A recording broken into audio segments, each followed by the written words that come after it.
Today is April 29th, 1996. The survivor's name is Susan Weiss. Maiden name is Auslander. The interviewer's name is Joanne. We're in South Euclid, Ohio, and the language will be conducted in English.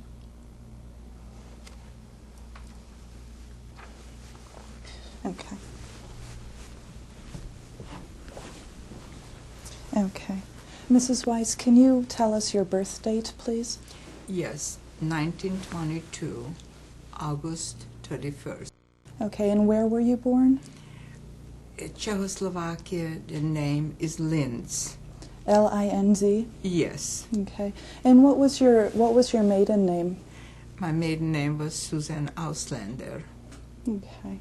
Why don't you tell us about your family?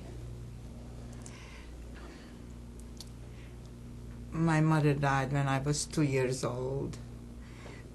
I had a brother who was 2 years older, and we were left with my father. My father somehow could not handle 2 children and working, so he figured it out. The best thing would be to send me to my grandfather and my brother too. Then we came back we were there for about 2-3 weeks. Then we came back. Then again, I was put on a bus and I was going to his brother or to his sister. Each time I went on the bus, I went out in a different city, in a different place. It was very, very sad for me because I didn't know the people. I had no idea where I'm going. The fear was when I arrived there, I wondered who's going to pick me up, or anyone would pick me up. I was about 6, 7 years old, 8 years old. So I have very, very sad and bitter memories. Mm-hmm. What did your father do for a living? My father was a shoe repairman. Mm-hmm. And it was very hard for him to raise 2 children and work. And I guess he tried the best he knew how, but it was very tough for us, for the children. Mm-hmm. And did you grow up in Linz, or did you grow up in Užhorod, or where? I grew up in Užhorod when, I don't know, tell on, then from Užhorod when I was 13 years old, I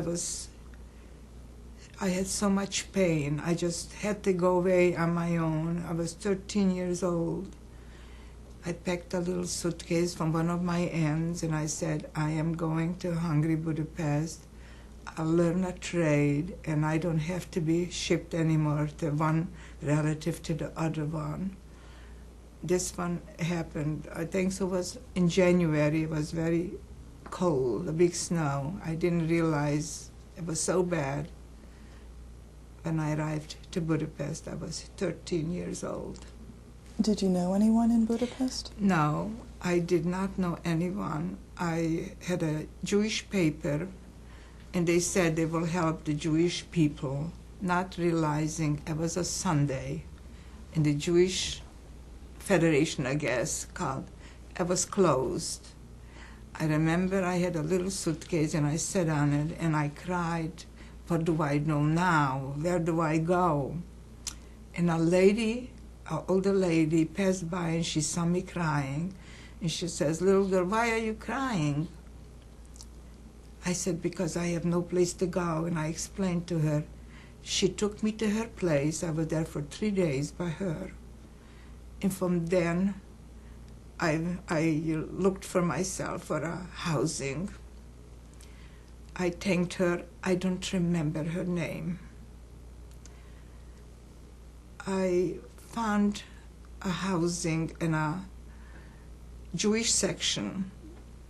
We will share a bed with a young lady. They were not Jewish. I went there and I said to her, I just arrived to Budapest. I would love to, when you would rent me the bed. And she said, fine. She had a brother, and she, the 2 of them. And they rented a bed for me. One day, I didn't realize how anti-Semitic they were. I was there about 2 weeks. one night her brother came home and he started to yell and throwing things in her house. How can you have a Jew in the house? They should be all killed. Next morning I cried bitterly, and this girl said to me, don't mind my brother, he's drunk and he doesn't like Jews. I knew right away I had to leave. So next day I was looking again for someplace else to find something. And I found another section. It said, we would like to have a young lady to live with us. This was Mr. and Mrs. Spitz. I should go back to the non-Jewish people. I said to them, I didn't realize people like this exist. I never did anything to anyone. I am Jewish. I'm a poor girl. I paid her the monthly rent and I walked out and I never saw them again. Then I moved into Mr. and Mrs. Spitz. They were older people. They had no children and they were very, very poor.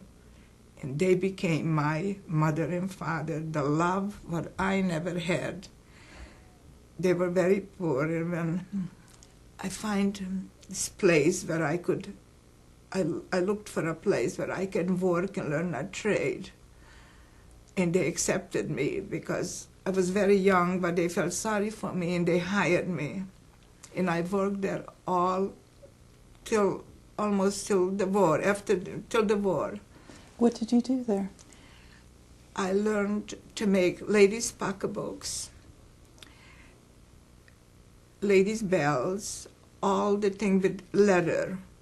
And they were very, very nice to me. I worked there since I was 13 and a half years old, I guess, 13, all the way through till Hitler came in. Okay. I learned the trade, and they paid me, and I supported Mr. and Mrs. Spitz. They didn't have money, they had no one, so I really supported them every way I could. And then Hitler came in. Okay, wait a second. Did you know Hungarian when you went to Budapest? Yes, I speak all the languages. I speak Czech, I speak Hungarian, because I was born in Czechoslovakia. They speak Hungarian, Czechoslovakian, I speak Yiddish. I speak all the languages, so I had no problem. Yes, and when the Germans came in, because my name is Ausländer, I was the first one, got the unwanted invitations to go to the concentration camp. When was that? In 1943, in May. I don't remember exactly, it must be around 12 or 15th of May, because I remember it was the spring and I met Elaine from home, and Elaine was really my savior. And what is her full name? Elaine Geiger Okay. was her name. So when I was in Budapest, she came to Budapest, and she was my sister, she was my friend. She was everything anyone could dream of. She helped me in every single way. And you knew her from Uzhhorod? Yeah, she was a neighbor from Uzhhorod, yeah. And she didn't have to leave, she had parents. I did, but she wanted to come too. So we shared everything together. She worked, she was a seamstress. And I worked, and every single night we see each other. We shared food, we shared clothing, but she didn't have so much. What I didn't have much either, but we shared mostly everything. She lived by a relative, some cousin or somebody, and I lived by Mr. and Mrs. Spitz. Do you remember the address at the Spitzes? Yes, think so, Yokaiter 1516 was the address where I lived. This was really my home. Then when Hitler came in,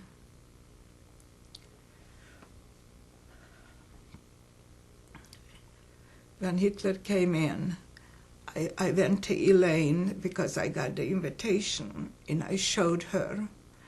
I says, Elaine, I have to say goodbye to you because I have to go to the ghetto. She looked at me, she touched my shoulders, and she said, you had a ghetto all your life. I'll see to it. You're not going to go. Susan, I'll give you my maiden name because you know my whole family is going to be not so hard for you when they ask you. You know my brothers, you know everyone. And you're going to live like Elaine Geiger. From now on, you're going to be Elaine Geiger. I looked at her and I couldn't believe it, but she did. She says, not my husband, not my brothers, not my sister, nobody will know what I did. But you're my friend, and you're going to be alive. And she did give me her papers, and I became Elaine Geiger. And when was that? When was that? This was in 1943.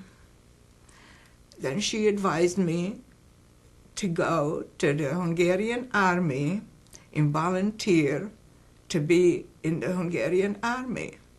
I did. I didn't know how, but she taught me everything. She says, you go in with open eyes and you say, I'm Geiger Elaine, and here I am. I want to be in the Hungarian army. Right away they took me. And they don't put you with a gun in the army. They put me on a streetcar. In Europe, they pick the tickets when you go up there. So I figured it out. How can I be on a streetcar when everybody knows me in Budapest? I lived there. I wouldn't survive one day.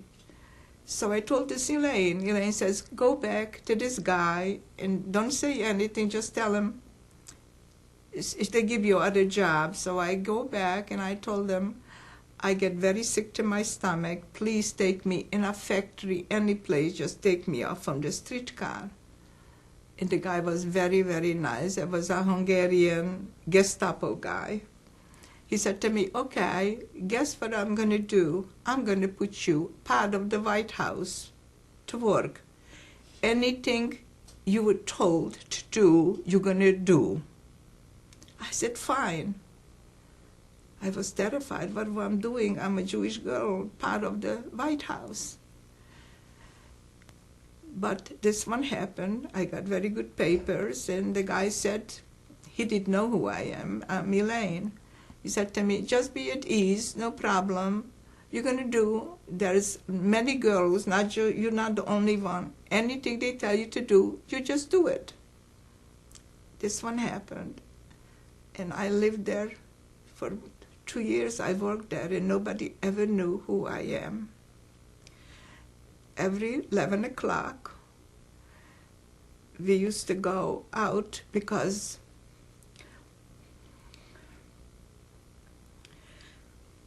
they brought the Jewish kids all chained to each other, and they lined up.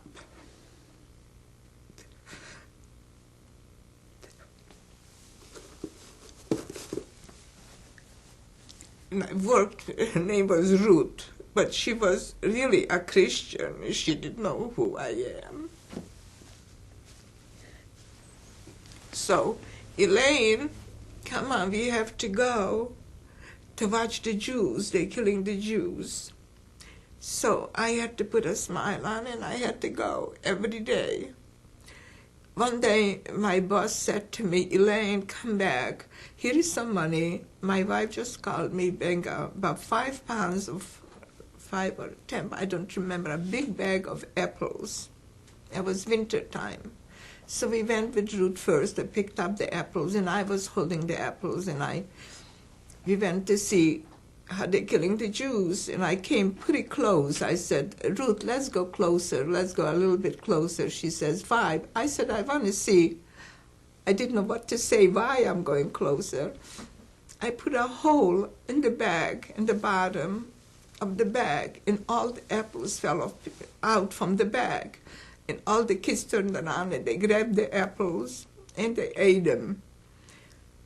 5 minutes later, they were all dead. Then this Hungarian soldier right away came with a gun in my chest. He said, "You are a Jew." I said, "I'm not a Jew." "Well, why did you do it?" I said, "The bag accidentally tore." Ruth didn't know either. And Ruth says, "She's not a Jew. She was with me in the ministerium and the government." So the guy let me go. But the people's faces, the children's faces, 16, 17, 18-year-old ones, in 5 minutes they were all dead and were just throwing them into the water there. How were they killed?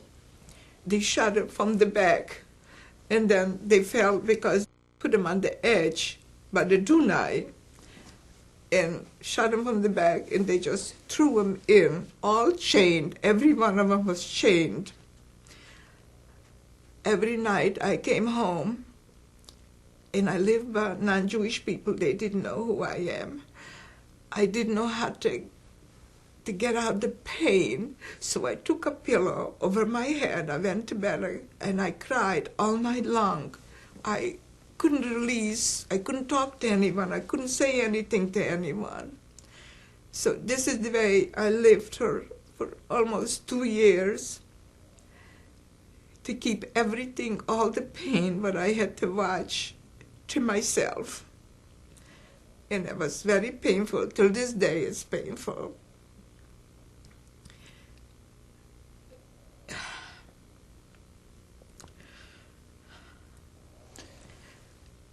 Did you continue living with the Spitzes while you were working at the White House in Budapest? Did you continue living with the Spitzes? Yes. One day, I was up in the mountains in Buda, and Elaine lived in Pest, so it's like 2 cities. When I had any problem, I used to go late at night, nobody should see me, from the back to go up, and I knew nobody's home. One day, I lived by a non-Jewish couple who advertised in the paper, "I'm looking for a young lady who's going to be a companion for my daughter." And because it was up in the mountains. So for this one, I got a room, and I paid some, I don't remember how much.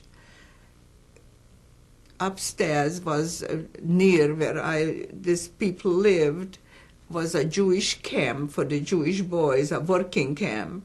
And one Jewish boy recognized me walking with a daughter, she had a dog, and the dog's name was Susan. So every night we were walking the dog, and this Jewish boy recognized me. One day I was walking the dog alone, and he approached me, and he said to me, "I know you're living on Christian papers because you don't have a star, and your name is not Suzanne anymore." I said, "What do you want from me?" He said, "Or you come out tonight late, I'll meet you. When not, I'll report you." And I didn't believe him. A Jewish boy should do such a terrible thing. So I just walked away. And 2 days later, again he was waiting for me, and again he approached me, and again I walked away. I didn't believe him. He's going to do anything. Some Christian girl is saving me, and a Jewish boy. He did. He went in one day, and he told the people, "I want you to know her name is Susan Auslander, and she's Jewish." This was a Jewish boy.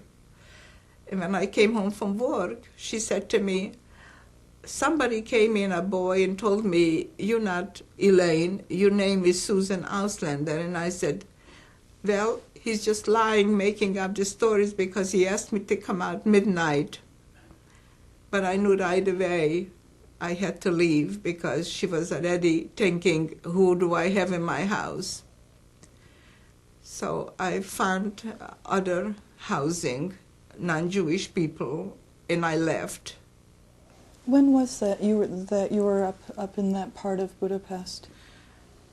It was by end of 1943, by the end already. Then one day, somebody introduced me to a very lovely boy. His name was Német Bundy. Can you spell that?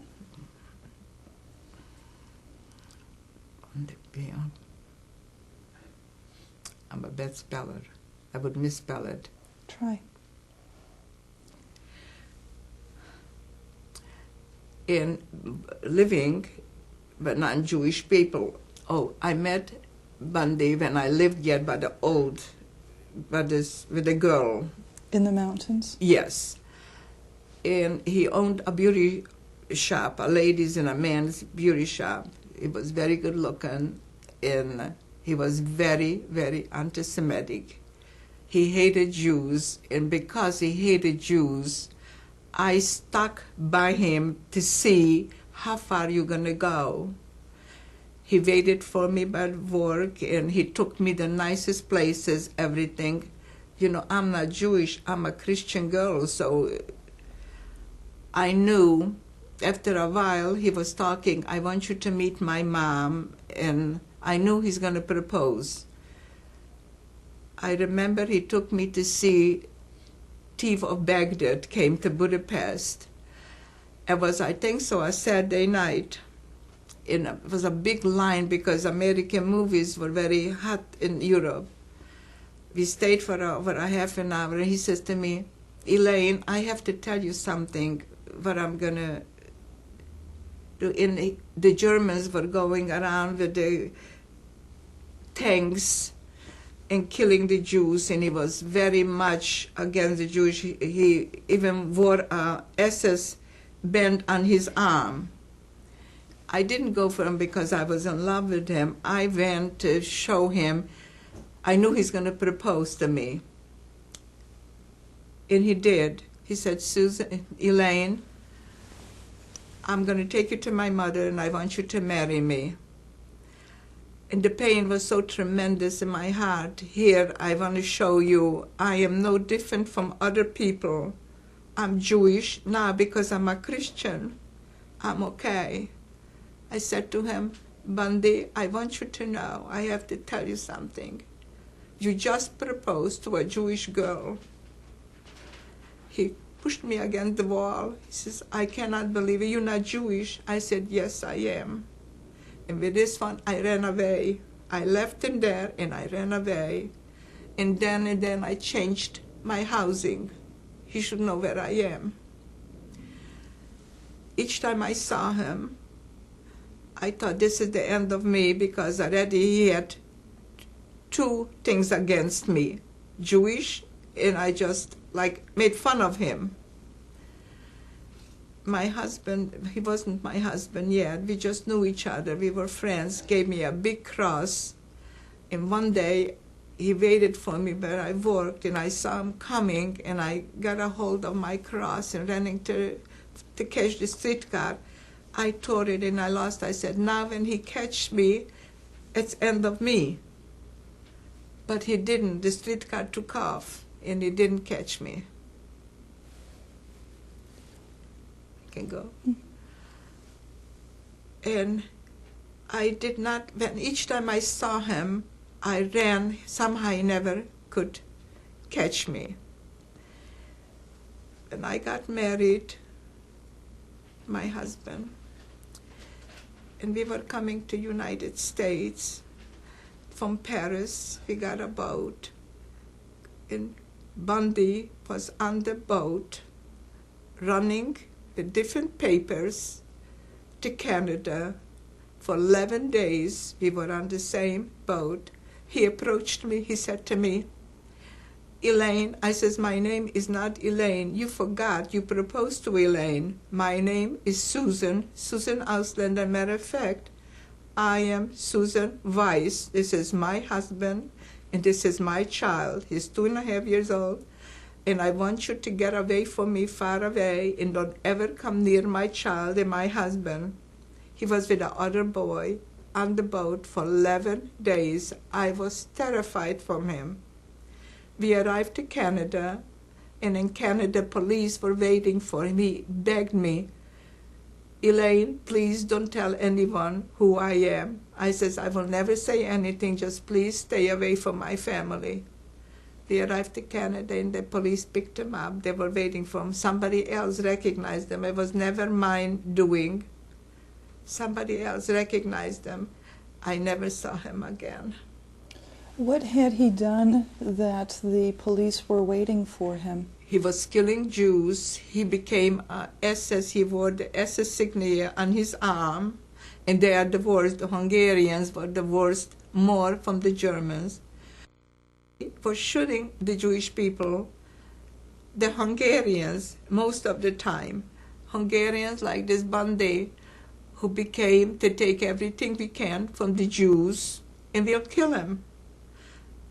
And the pain was so tremendous, I really didn't think I'll make it. I took each day it came, because each day was a year for me. And I tried to fight back how much I could.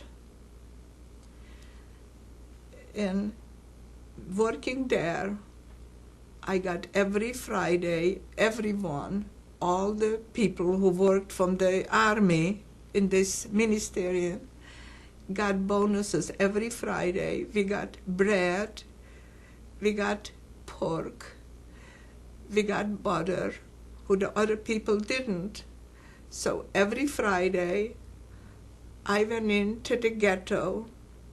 There was Mr. and Mrs. Spitz, and there were people who were dying.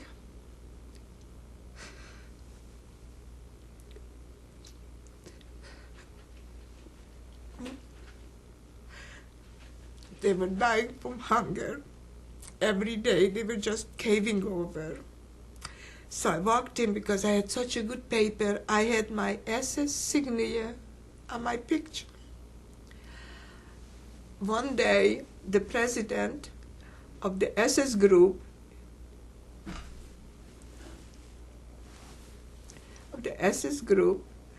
his name was Saloshi. We had to line up a big table, and we had to swear we're going to be good Germans.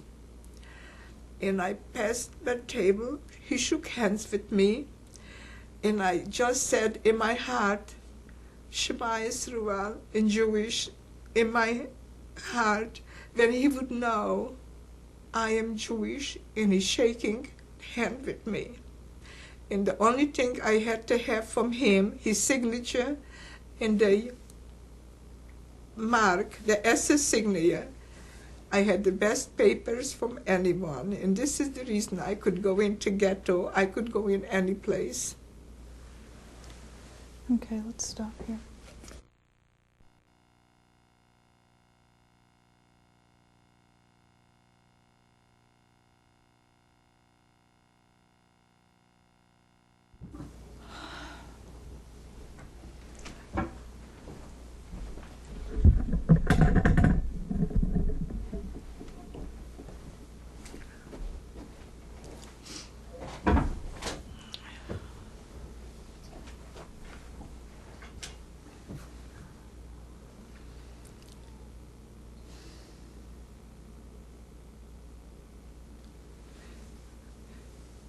Can I talk now? No. Mm-hmm.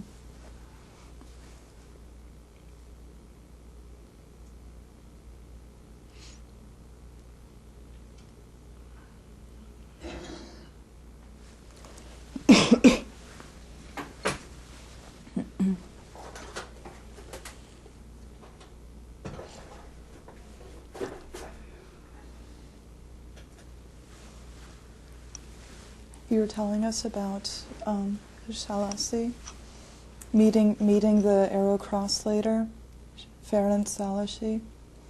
Yes. He put his signature on my picture, and he put the mark, the SS mark. This was my best papers anyone could have. So I didn't have to pay on a streetcar. I didn't have to pay in a theater. I didn't have to pay any place. My doors were open because I was a SS girl. I was a German girl. Never anyone knew I'm Jewish. When you met Salasy, what did he look like? To me, he looked like a devil. Slim, tall, and the SS wore black all the time. They wore black. Even the Hungarians who became Germans, SS. Elaine's 3 brothers, they were all SS. They were all black uniforms, black shirts, everything black. And then they wore on the black shirts the signature of SS, the German Hakenkreuz. The Hungarians were even worse.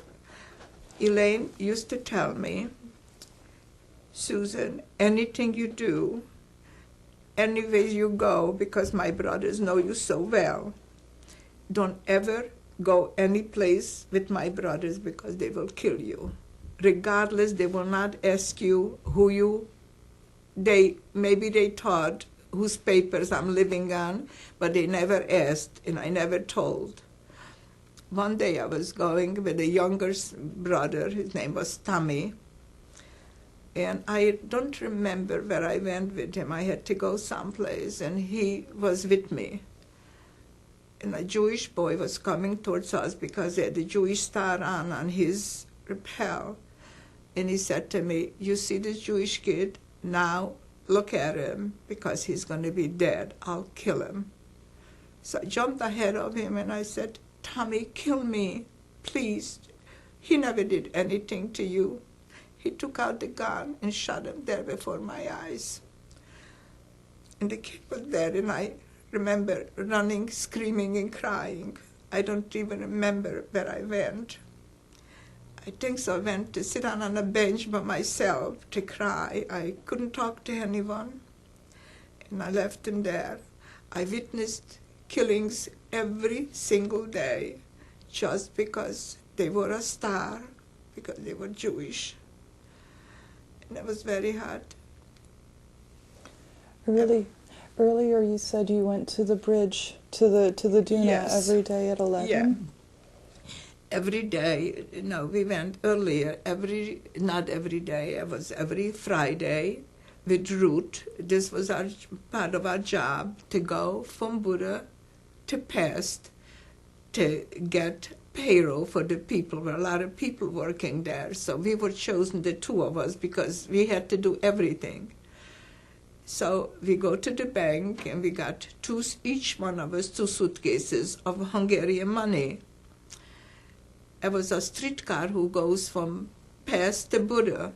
So Ruth went up, and all the people were running up the streetcar. It was the last one. I don't remember why, but I was the last one going up there.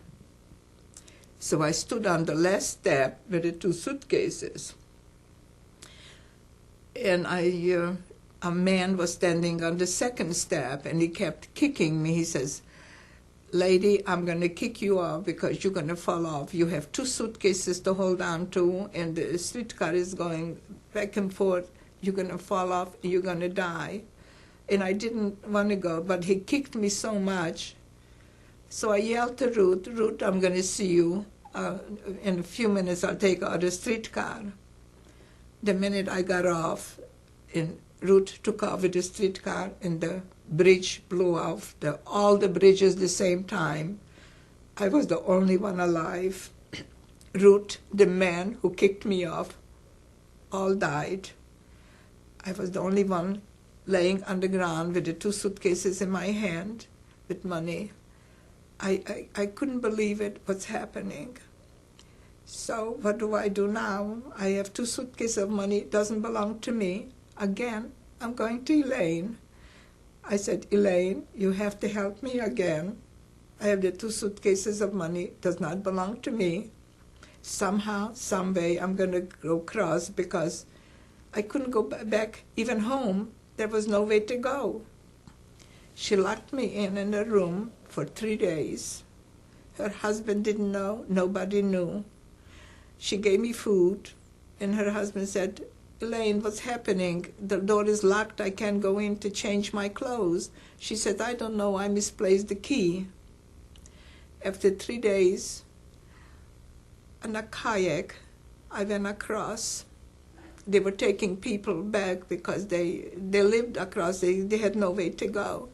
So kayaking took across people, and I walked into the ministerium with the 2 suitcases of money. They didn't believe me. They didn't believe I'm alive. So here is the money. Again, Elaine helped me. She was always there for me. And the boss couldn't believe it. They thought I died with Ruth, with the money, with everything together. And I went back where I lived by other people again, because I left. This Jewish boy told on me, so I had to find other housing. And they did. Again, they didn't think I'm alive. I said, yes, I am. I'm alive. Some miracle. I am the only one alive from the whole group. Pedestrians, cars, walking, they all were dead, screaming in the waters. It was, you can't ever forget it. Which bridge was that? Lanshead. And when was it? It was beginning of 1944 already, because already they were fighting the Germans, the Russians were fighting the Germans, they should get out. And they started in Buda because the Russians were coming into pass. They thought maybe they are safe in Buda because they had no way to go across the water, but they did. They did. They came through, and they were fighting for months and months for every single house. We used to sit in the bunker in the basement there for months. We couldn't get out. We used to dig holes in the cement to have water, because the minute we got out, the Germans were killing. In the Russians, they were fighting. So. Earlier you said something about going to the ghetto when you got your Friday bonus. Yes. Can you tell us about going to the ghetto? Yes, every Friday we were very good Christians. Go ahead. We were very good Christians, so every Friday we got bonuses being good.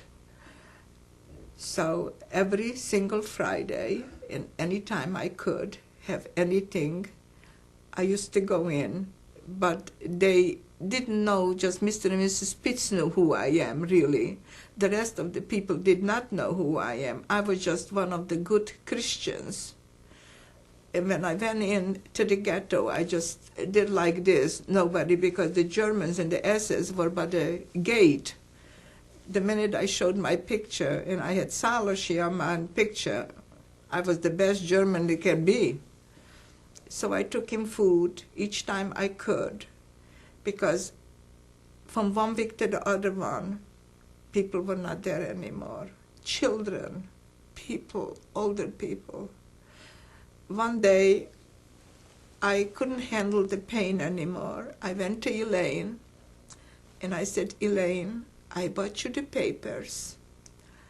Till I live, I will never forget it, what you really tried to help me. I cannot take it mentally. I will go into a ghetto. At least I don't have the pressure on me. She put me against the wall, and she says, you're not going to go into the ghetto. You're going to be alive, and you're going to be Susan Elaine Kaiser. And here it is, and you go back, and you're going to make it. She wouldn't let me give her back the papers. I had some albums from my father, from my brother, a small album. And I didn't know what to do. I said, Elaine, would you please put it away for me? When I live, you'll give it back to me. This is the only thing I have for my family. She says, okay. But she was so afraid from her brothers, she took the whole album and she put it in the fire. She burned it for me. I have absolutely nothing for my family. And I never saw my father again because they took my father and my brother, and they never came back. When did they take your father? My father they took in 1943. And where did he go? To Auschwitz. And your brother? My brother went with a Hungarian Jewish working camp, all Jewish kids, around 18, 19, 20 years old. It's a working camp. So he wrote me a card and he said, Susan, wait for me by the train station. They're going to bring the train through. He says, maybe I can see you once more in my life.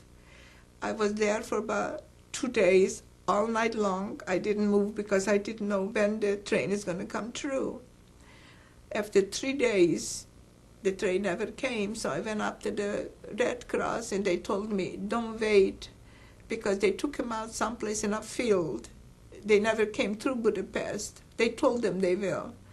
They took him out someplace in a small town, and they let him go. They had to dig their own holes, and they killed every single child, a mass grave, and my brother was between them. So I never saw my brother again.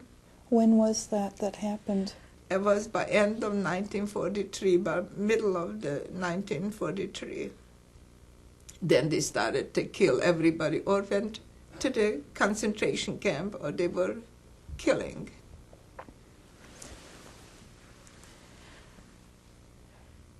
It was very, very tough.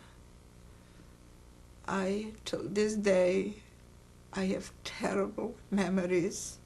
I sit almost every night in the den. Terrible nightmares, what I lived through, what I saw, and I still see it every day of my life.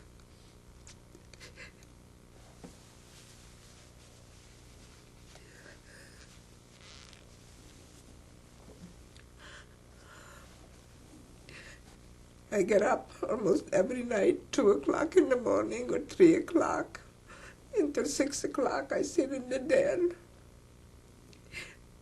I have such a terrible nightmares. They're chasing me. The Germans are coming. They're shooting the Jewish kids. I had to go watch it. So I'm actually afraid to go to bed. I live in it almost I never left the war. The war is with me.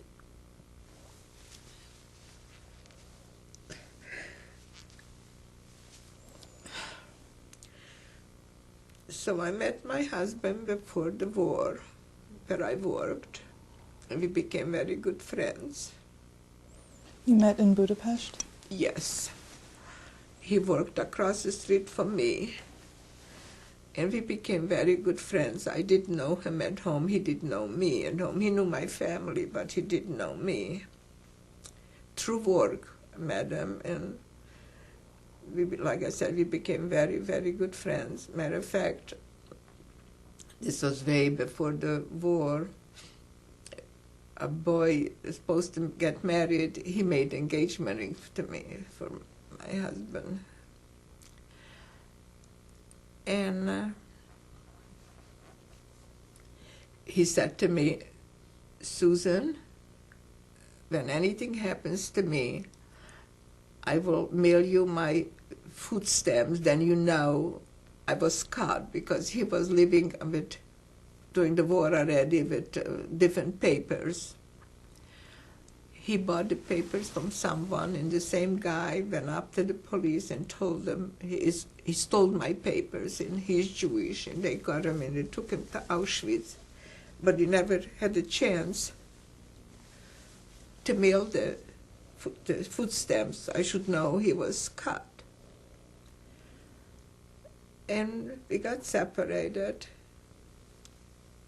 after the war, when I came back, Mr. and Mrs. Spitz lived through the war, thank God. And they got back their own apartment, and I came back to them. And my husband went from Auschwitz already. I got out from Buda on March 18th, 1943. March 18th, I never forgot, the Russians came in. 1943? 1944. 1944. Yeah. 1945. 1945. See, I had to think. In 1945, the Russians came in, and it was March 18, because the date we were screaming in the bunker, "We are free," not realizing the Russians were the same like the Germans. They were picking up now all the Germans who had a German name. Don't forget, I have a German name. I have a SS signia on my picture. They were killing the people again, started up. They were raping before the mother and father, the young girls, and the mother and father had to watch in the bunker where I was. So I saved about 2 young girls because I speak a little Russian. And I was safe because I speak the language safe. I don't know how safe I was. One day, I said to one of the Russians, "Where is your..." I knew I'm in danger. I knew my name is going to give me away. So I said, "Where is your commander?" Said, "Upstairs." There was a villa I lived in. They had 3 floors. So I go up. I said, "The only chance I have to survival to tell the leader who I am, because they're going to take me." They picked up people on the streets, and they put them on the buses, and they took them, I don't know, to Siberia, or they killed them. I have no idea what they did with them, but here we lived through the Germans, and now it's the Russians. So I go in, and I said, "I would like to talk to the commander." He says, "It's me." There was sitting a guy. I said, "I have to tell you something. My name is not Geiger, Elaine Geiger. I am a Jewish girl. My girlfriend saved my life.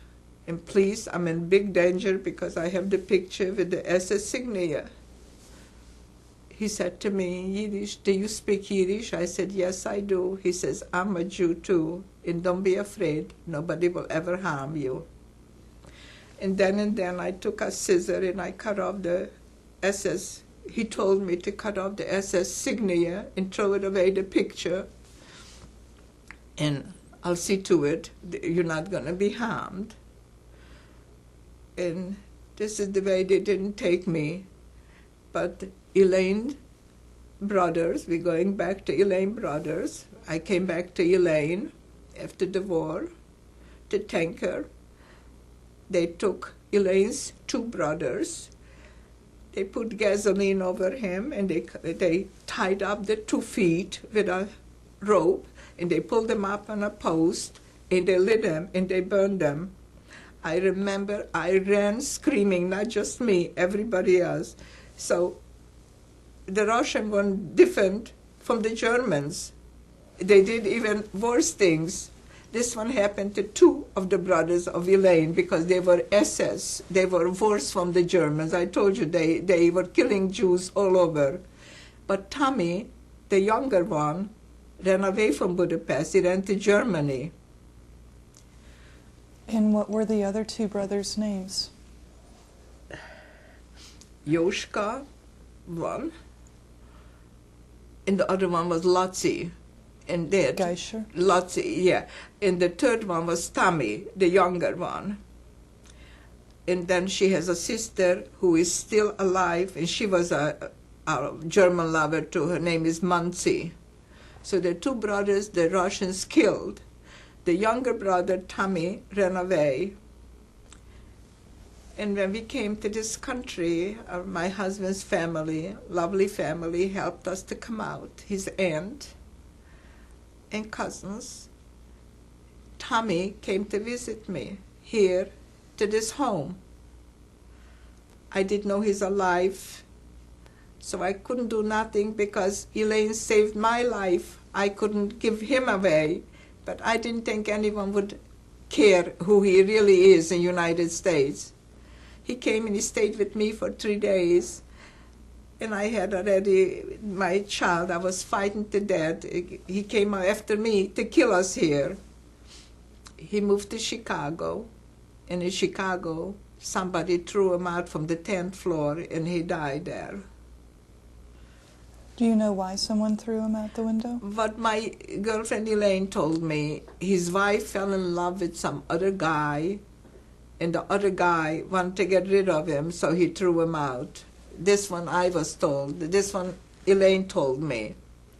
And when Tommy was here in your house, Yeah. he threatened to kill you? No, he did not. But the fear was very much, here I am. He comes to stay with me. He was an SS. He was worse from the Germans. So the fear was there. Here I have a little kid. Peter was, 3 years old. I was here 3 or 3.5 years old. I was very frightened from him. I didn't show it to him of the fear, but I could not say no upon my girlfriend. She put her life down for me, and I cannot shield her own brother. Mm-hmm. So he was there, and then he went back, and he called me back a week later. Aunt Suzanne, I'm coming back to see you again. And I said, I'm not going to be in Cleveland. I'm leaving out of town. So he didn't come. And 2 or 3 days later, he was dead. So, and then, I don't know, a year later, I brought out my girlfriend. She was here with me for about 6 weeks. And I asked her to stay with me forever. Anything we have, we share. You're part of my life till I live. She was very frightened from the black people. She says, I'm frightened. I feel they're going to kill all the white people. I went to church with her. She went to temple with me. She's still part of my life till I live. But she went back to Budapest? Yes, she went back to Budapest. And we go with my children. We go every 2 years down to see her. And I'm supporting her all these years. I will never close the door till I'm alive. She bought herself a villa up in the mountains. And she says the villa really belongs, half of it, to you. And like I said, she's part of my life till I live. I just talked to her, and I said, Elaine, anytime you want to come out to live with me, my door is always open for you. She says, thank you, Susan. We are in very good terms. And this one Okay. I have a question. What exactly did you do in the White House in Budapest? What was your job? Everything. Anything we had to make up. Anything we had to make up. I was pretty good in Hungarian. I was never a very good speller, but in Hungarian I was pretty good. Anything we had to do, we did. Anything we were told to do, we did. From everything.